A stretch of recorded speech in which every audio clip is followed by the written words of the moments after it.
बिस्मिल्लाहिर्रहमानिर्रहीम। मोहतरम सामीन व नाज़रीन, अभी ईद उल अज़हा के दिन बिल्कुल करीब आ चुके हैं। 2 दिन के बाद ईद उल अज़हा होगी और उसमें जो नमाज़ पढ़ी जाती है साल में चूँकि 2 बार आती है, तो उस पे मुसलमान अक्सर भूल जाते हैं, देखा देखी वो नमाज़ पढ़ लेते हैं आसपास। अगर आसपास का भी ये ख्याल रहे कि हम आसपास देखेंगे तो इसमें ख़राबी वाक़ई हो सकती है। इसलिए मैं आज चाहता हूँ कि ईद की नमाज के हवाले से मैं कुछ मसाइल और उसका तरीक़ा आप हज़रात के सामने बयान करूँ।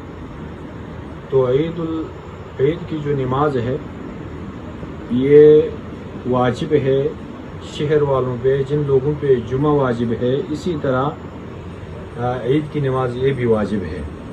और वाजिब का हुक्म फ़र्ज़ जैसा है, छोड़ने पे आदमी गुनाहगार होता है। तो उसका तरीक़ा ये है कि 2 रकात नमाज ईद 6 तकबीर ज़ायद के नियत कर ले बंदा दिल में। ज़बान से तलफ़ुज़ करना ज़रूरी नहीं है, और बाज़ लोग ज़बान से तलफ़ुज़ भी करते हैं, तलफ़ुज़ करने में मुज़ाक़ा भी नहीं है। तो उसका तरीक़ा ये है कि सबसे पहले तकबीर जब इमाम कहेगा तो मुक़्तदी भी तकबीर कहते हुए हाथ बांध ले और फिर सना पढ़े। सना के बाद इमाम फिर तकबीर कहेगा और हाथ छोड़ देगा, मुक़्तदी भी उसके साथ तकबीर कहे और हाथ छोड़ दे। दूसरी तकबीर कहेगा, हाथ उठा के फिर छोड़ दे। और तीसरी बार जब तकबीर कहे तो हाथ छोड़ने बल्कि हाथों को बांधना है। उसके बाद इमाम क़रात करेगा, आम नमाज़ों की तरह वो रकत पूरी हो जाएगी। अब दूसरी रकत में इमाम सबसे पहले क़रात करेगा सूरह फातिहा के साथ, सूरत भी मिलाएगा। उसके बाद 3 तकबीरें हैं, हर तकबीर के साथ हाथ कानों तक उठा के नीचे छोड़ने हैं। तीसरी बार हाथ छोड़ने हैं और चौथी तकबीर के साथ रुकू में जाना है। तो 3 तकबीरें ज़ायद हो गई और बाकी नमाज आम नमाजों की तरह पूरी कर दी जाए। अब अगर किसी बंदे से तकबीरें छूट गई, इमाम ने तकबीरें कहने के बाद वो आके शामिल हो रहा है, तो उसे चाहिए कि तकबीर इफ्तिताह के साथ 3 ज़ायद तकबीरें कह कर इमाम के साथ शामिल हो जाए। अगर इमाम रुकू में है और यूँ महसूस हुआ कि तकबीरें कहने के बाद वो रुकू में इमाम के साथ शामिल हो सकता है, तो पहले तकबीरें कहें फिर रुकू में चला जाए।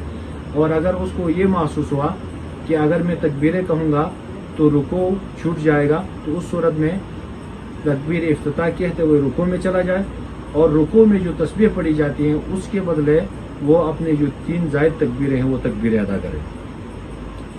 और अगर किसी बंदे से पूरी रकत चली गई, पूरी रकत छूट गई, तो वो उसी तरीके से बाद में इमाम के सलाम के बाद उस रकत को पढ़े जैसे कि वो इमाम पढ़ता है। यानी सबसे पहले वो 3 तकबीरें ज़ायद कहने के बाद क़रात शुरू कर दे।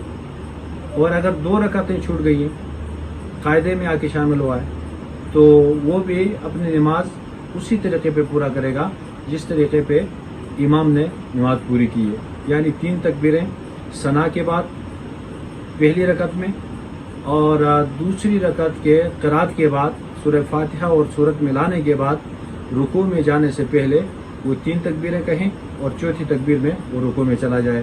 तो इस तरीके से उसकी नमाज मुकम्मल हो जाए। तो हर मुसलमान को चाहिए कि ये जो तरीक़ा है इसको खूब समझे और अपने दोस्त अहबाब को, अपने घर वालों को भी ये तरीक़ा सिखाए, तो इंशाअल्लाह इसमें फ़ायदा होगा। अल्लाह हमें अमल की तौफ़ीक़ अता करे।